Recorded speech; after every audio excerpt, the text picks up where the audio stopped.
Hey all, ex-art student here. Have you ever wanted to create custom clothing? Well, same. I've tried many times and it's never really worked out. I've done shoes, shirts, sweatshirts. I see people do screen printing and I do have the supplies, so might as well try it. First step, try to determine which design out of all my sketchbooks I can use to actually put on something, because why work harder if you have all that stuff anyways? My husband and I looked through all my sketchbooks and put post-its on anything that could potentially be a good t-shirt design. Now is my turn to try narrowing it down to hopefully a few designs to have people vote on it. These are the designs that I picked. I put a poll on Instagram and YouTube and counted up the votes to see which one people would most likely want to see on a t-shirt. The sword guy won. I went into Photoshop and traced my sketch, and once I did that, I brought it onto my vinyl cutting machine and made sure to trace it so eventually my machine could cut it out and I'd have a stencil to use for my screen printing. I've seen online that you can use permanent vinyl sticker and it will stick to the screen and you could use it over and over again. So that was my goal.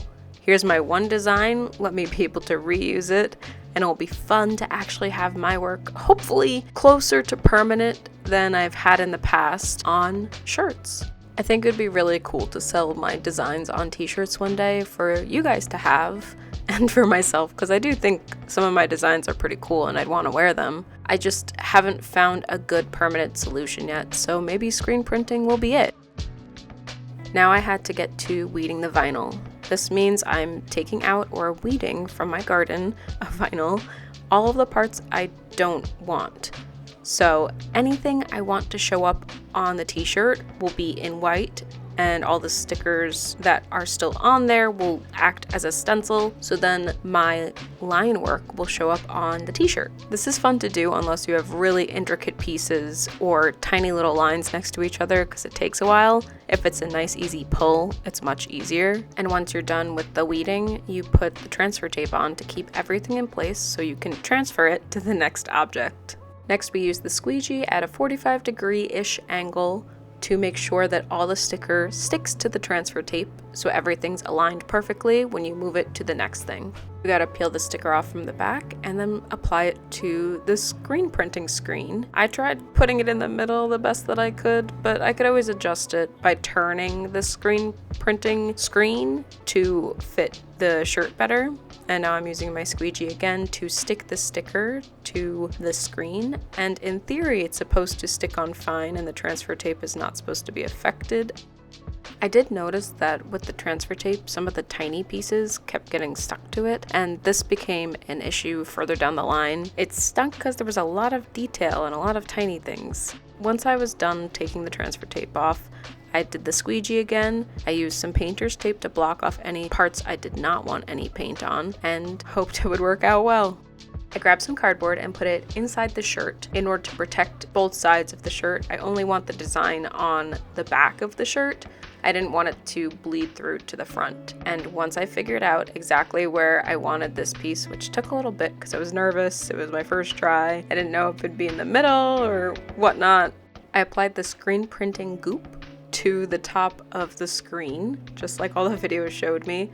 I tried doing a generous amount and was getting ready to actually apply the ink to the shirt. I did this way more than necessary, but I saw a video that sometimes it's hard to apply white ink to a black shirt. I was like, well, I need a lot of ink then, because I have only black shirts and white ink.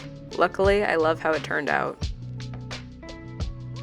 I then ran into a problem during the cleaning process. According to a video I watched, you can use permanent vinyl to have it stick to the screen, and as long as you use cold water, it'll be fine. But what kept happening with permanent vinyl as well as regular vinyl, it would just come off as I was washing it. I was going gently at first, but then after a while I was sick of it, and I just ripped it all off. And at that point, why am I wasting permanent vinyl when I could just use sticker vinyl if it's going to have the same effect? I decided to just trace my other designs and try to make t-shirts out of them. It would be more entertaining for me instead of doing the same thing over and over again. I started with this cute, easy design because I wanted something that wasn't going to stress me out and would be an instant reward.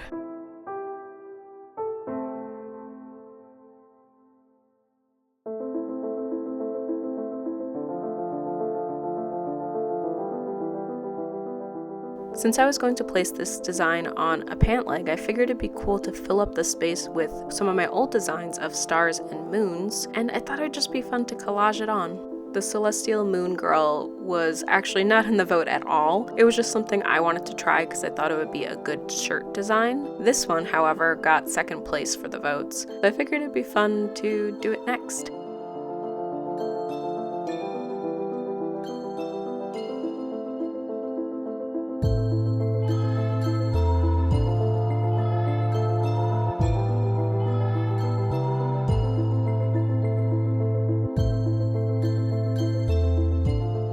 Luckily, I already had this sketch made on Photoshop in the past, I think for a sticker design or a tattoo design or something. It was pretty easy. All I had to do was just make the vinyl machine cut it, and then I weeded it. It took a long time to weed because there's so many little itty bitty pieces that will come up with the rest of the vinyl, and you just had to go really, really slow.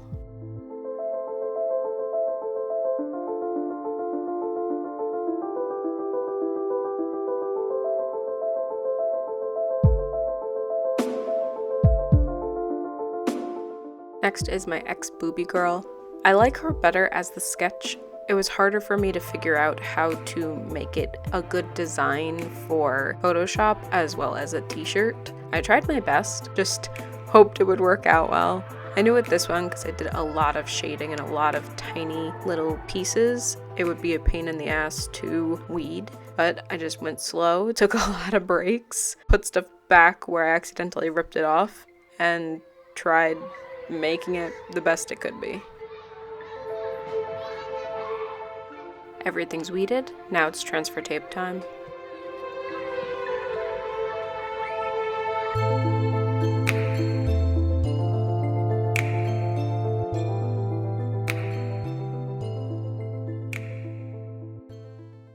Now it's time to repeat all the processes I did before, multiple times for each of these designs.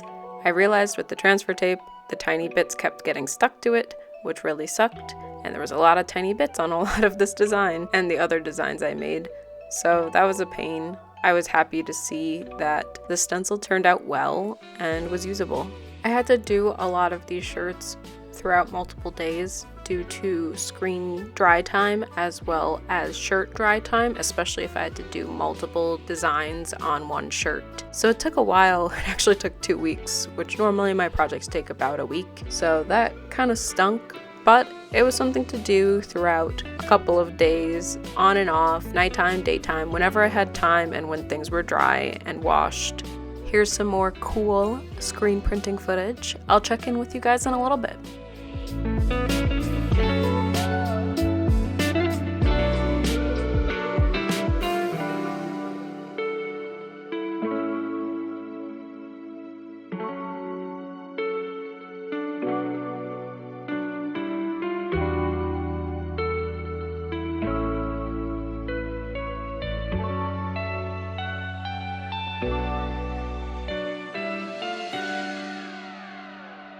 One, two, three, four.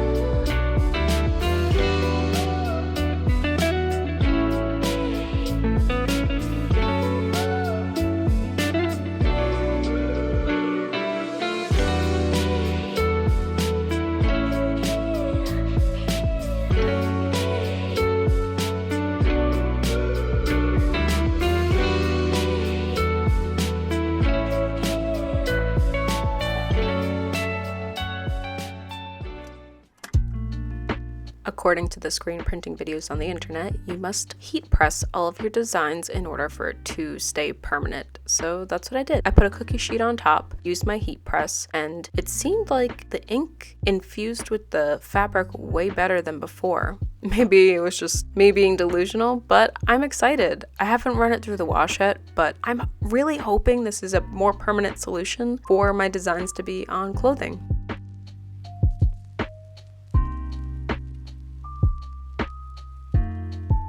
Guys, these turned out so well. Let me show you some close-up shots and a little photo shoot we did.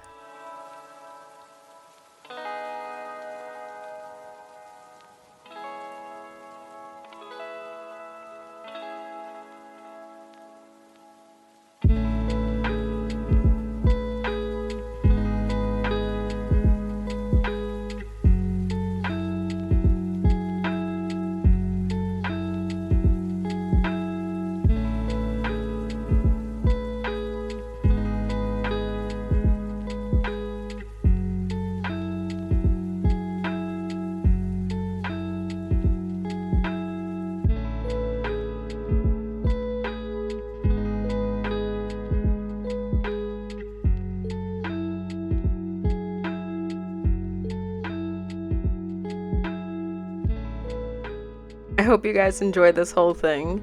If you liked what you saw and you want to see more videos like this, subscribe, comment, like, check out my social media. I have an Etsy where I sell a lot of my work. The t-shirts are not up there yet, only because I want to wash them first, but after I try that, they'll totally be up there.